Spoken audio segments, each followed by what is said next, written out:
Assalamualaikum warahmatullahi wabarakatuh. Selamat pagi anak-anak. Nah, berjumpa lagi dengan mata pelajaran ekonomi bersama dengan Ibu Indi. Nah, bagaimana kabarnya anak-anak sekalian? Semoga anak-anak sekalian selalu dalam keadaan sehat walafiat agar bisa mengikuti pembelajaran dengan baik.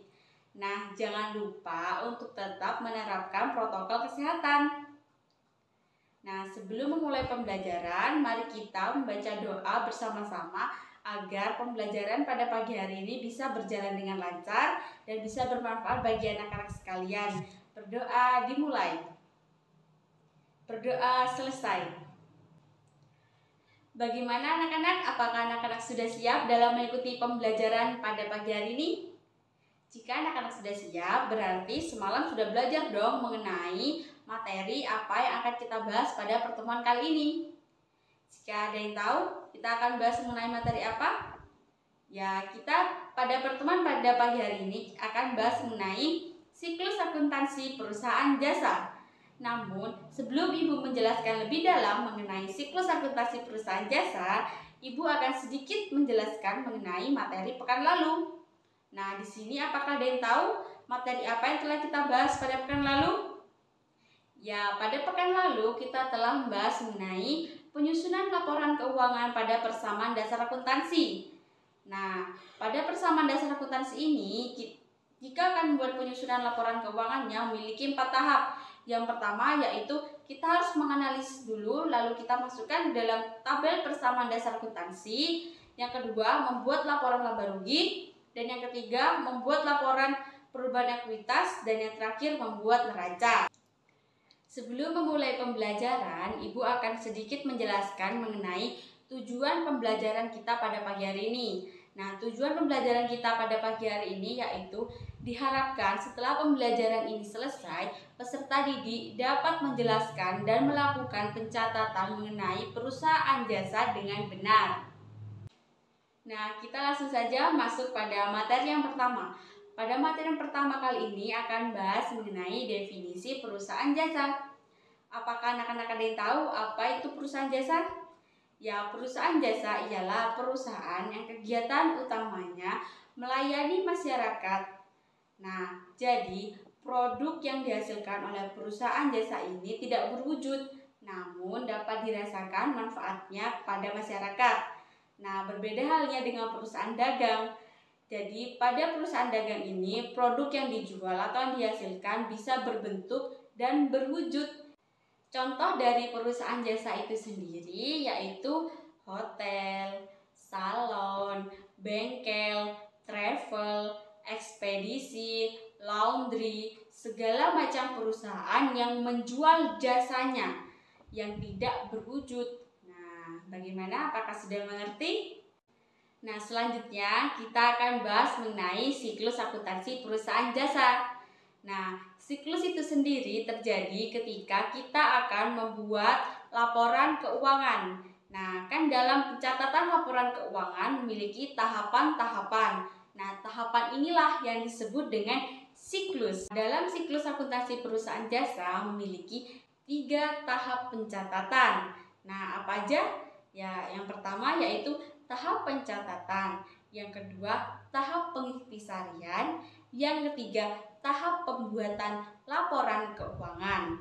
Nah, pada 3 tahap ini saling berkesinambungan atau saling berhubungan antara satu dengan yang lain. Maka dari itu kita harus memahami setiap tahapan-tahapan dalam pencatatan laporan keuangan pada siklus akuntansi perusahaan jasa, agar kita bisa memahami dan lancar dalam mengerjakan laporan keuangan pada siklus akuntansi perusahaan jasa. Jadi, pada pertemuan kali ini kita hanya akan membahas mengenai tahap pencatatannya saja. Nah, apa aja sih kegiatan yang akan kita lakukan? Nah, yang pertama yaitu analisis bukti transaksi keuangan. Yang kedua yaitu membuat jurnal umum. Yang terakhir yaitu memposting ke buku besar. Hal pertama yang harus kita lakukan yaitu menganalisis bukti transaksi. Nah, dalam menganalisis bukti transaksi keuangan itu memiliki aturannya tersendiri dalam perusahaan jasa. Nah, bisa kalian lihat pada tabel. Nah, jadi akun yang pertama yaitu aset atau harta. Nah, aset akan bertambah di sisi debit dan akan berkurang di sisi kredit. Sedangkan untuk hutang akan berkurang di sisi debit dan akan bertambah di sisi kredit.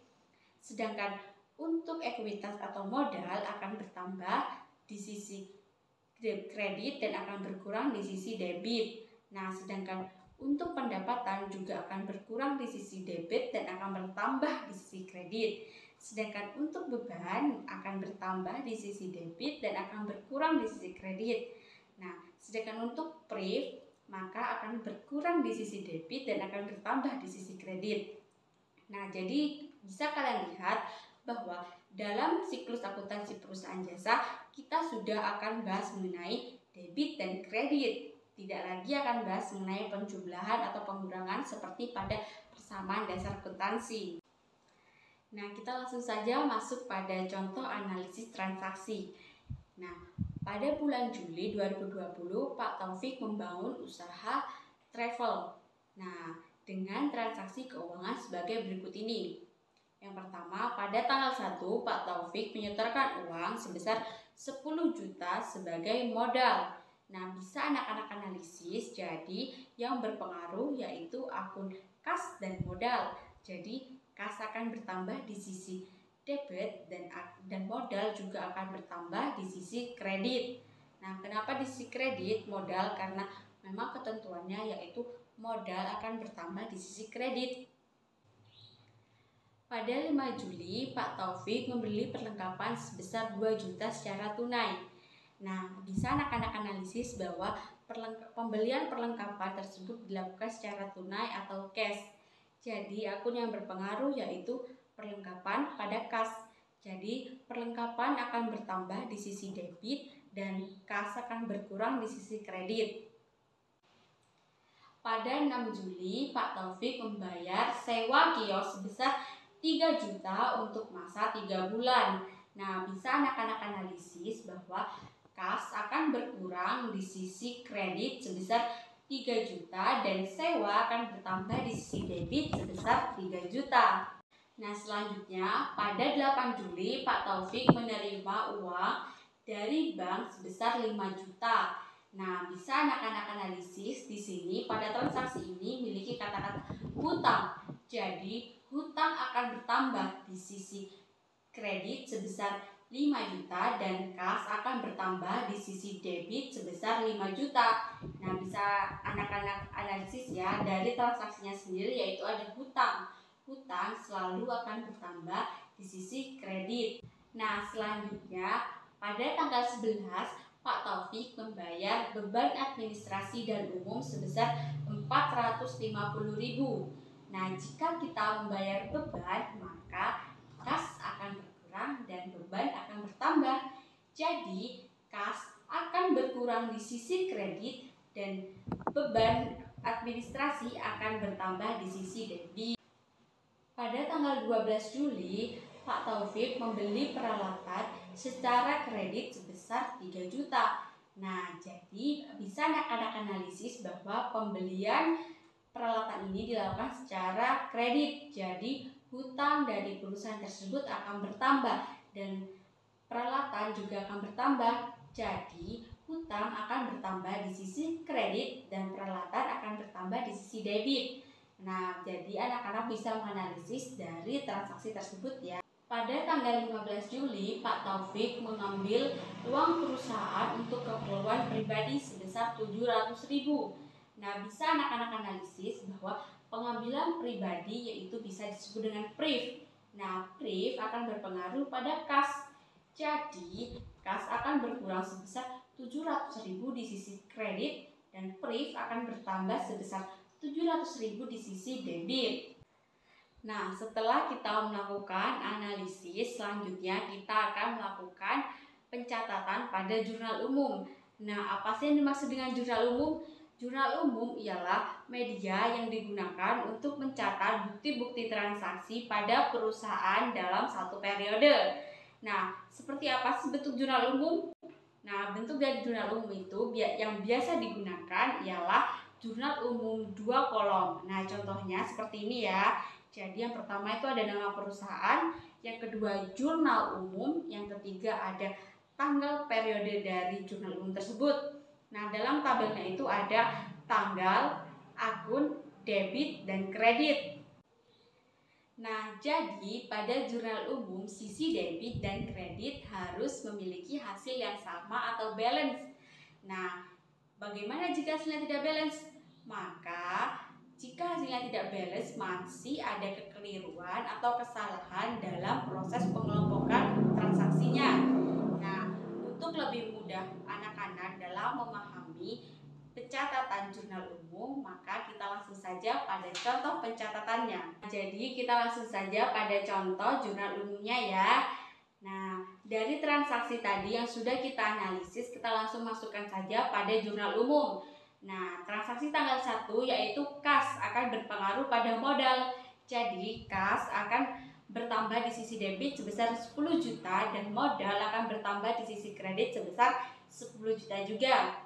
Nah, tanggal 5 perlengkapan akan bertambah di sisi debit sebesar 2 juta dan kas akan berkurang di sisi kredit sebesar 2 juta juga.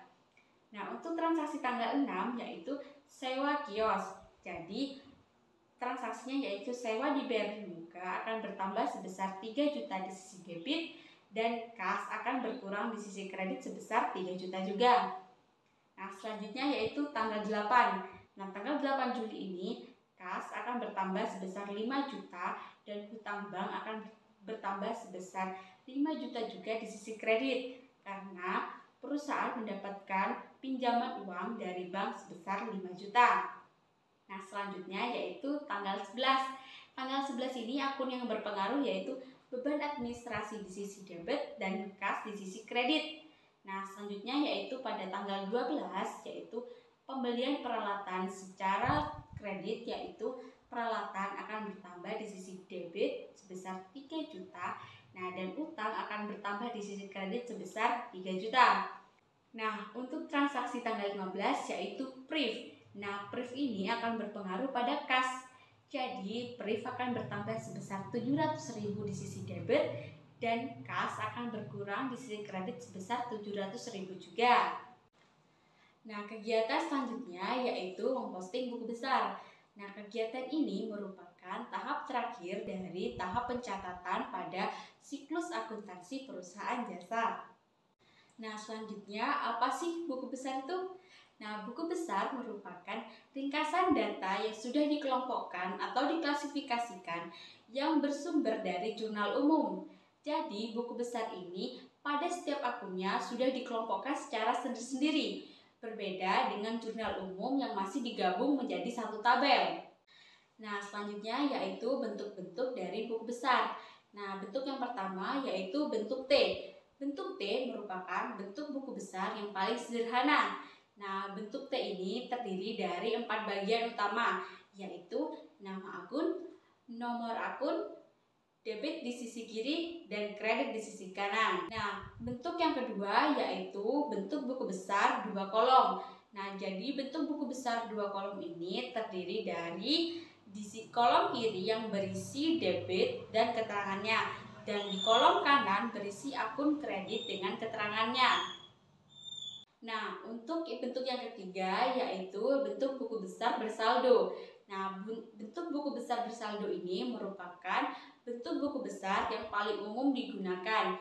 Nah, jadi pada contoh kali ini kita akan menggunakan bentuk buku besar bersaldo. Yuk kita langsung saja masuk pada contoh buku besar. Di akun pertama yang dicatat pada buku besar yaitu akun kas. Jadi pada buku besar ini yang dicatat itu merupakan pasangan dari akun tersebut. Contohnya Ibu beri contoh pada tanggal 1 itu ada transaksi yang berpengaruh pada kas dan modal. Jadi yang dicatat pada buku besar yaitu setoran modal awal dari perusahaan tersebut sebesar 10 juta di sisi debit. Nah, begitu juga di saldonya ya, tetap 10 juta. Nah, akun yang kedua yaitu berupa modal. Jadi bisa anak-anak lihat pada contoh yaitu akun yang kedua kan modal. Jadi pada tanggal 1 terjadi transaksi berupa setoran modal. Jadi setoran modal ini akan berpengaruh pada sisi kredit dari perusahaan tersebut ya sebesar 10 juta. Nah, untuk contoh yang kedua yaitu perlengkapan. Nah, perlengkapan ini terjadi pembelian perlengkapan. Jadi, perlengkapan dari perusahaan tersebut bertambah, maka akan berpengaruh pada sisi debit ya. Akun yang selanjutnya yaitu ada akun peralatan dan sewa dibayar di muka. Nah, di akun peralatan ini terjadi pembelian peralatan sebesar 3 juta. Jadi, peralatan dari perusahaan tersebut bertambah sebesar 3 juta di sisi debit. Nah, untuk sewa dibayar di muka ini yaitu terjadi transaksi pembayaran sewa kios selama untuk masa 3 bulan. Jadi, itu bisa dimaksud sebagai sewa dibayar di muka. Nah, sewa dibayar di muka ini akan berpengaruh pada sisi debit sebesar 3 juta. Jadi, anak-anak bisa lihat pada contoh yang berikut ini ya. Jadi, pada akun yang selanjutnya yaitu akun utang bank dan utang usaha. Jadi, pada tanggal 8 ini perusahaan menerima pinjaman uang dari bank sebesar 5 juta. Jadi, akunnya itu masuk pada akun utang bank sebesar 5 juta bertambah di sisi kredit. Nah, untuk utang usaha sendiri yaitu pembelian perlengkapan secara kredit. Jadi, masuk pada utang usaha ya. Utang usaha ini akan berpengaruh pada sisi kredit juga sebesar 3 juta. Jadi anak-anak bisa lihat atau anak-anak bisa pahami dari contoh yang sudah diberikan ya. Nah, untuk akun yang terakhir pada buku besar yaitu akun PRIV. Nah, akun PRIV ini terjadi pengambilan PRIV untuk keperluan pribadi dari pemilik perusahaan tersebut sebesar 700.000. Jadi, PRIV dari perusahaan tersebut bertambah sebesar 700.000. Nah, jika PRIV bertambah, maka akan berpengaruh pada sisi debit. Nah, jadi bisa disimpulkan bahwa pada buku besar ini berbeda ya dengan jurnal umum. Nah, pada buku besar ini setiap akunnya sudah dikelompokkan atau diklasifikasikan secara sendiri-sendiri ya. Jadi tidak digabungkan menjadi satu seperti pada jurnal umum. Nah, bagaimana? Apakah anak-anak sudah mengerti mengenai tahapan pencatatan dari siklus akuntansi perusahaan jasa? Bagaimana gampang bukan dalam mempelajari tahapan-tahapan pencatatan dalam siklus akuntansi perusahaan jasa? Jadi, jika anak-anak sudah paham dalam tahapan-tahapannya, maka selanjutnya dalam melakukan pengintisarian dan pembuatan laporan, anak-anak dapat mudah dalam mengerjakannya. Sampai di sini dulu pertemuan kita pada pagi hari ini. Semoga bisa bermanfaat dan mudah dipahami oleh anak-anak. Jangan lupa untuk tetap meliterasi mengenai materi yang akan kita pelajari pada minggu depan. Tetap semangat dalam melakukan pembelajaran dan jangan lupa untuk tetap menerapkan protokol kesehatan. Wassalamualaikum warahmatullahi wabarakatuh. See you.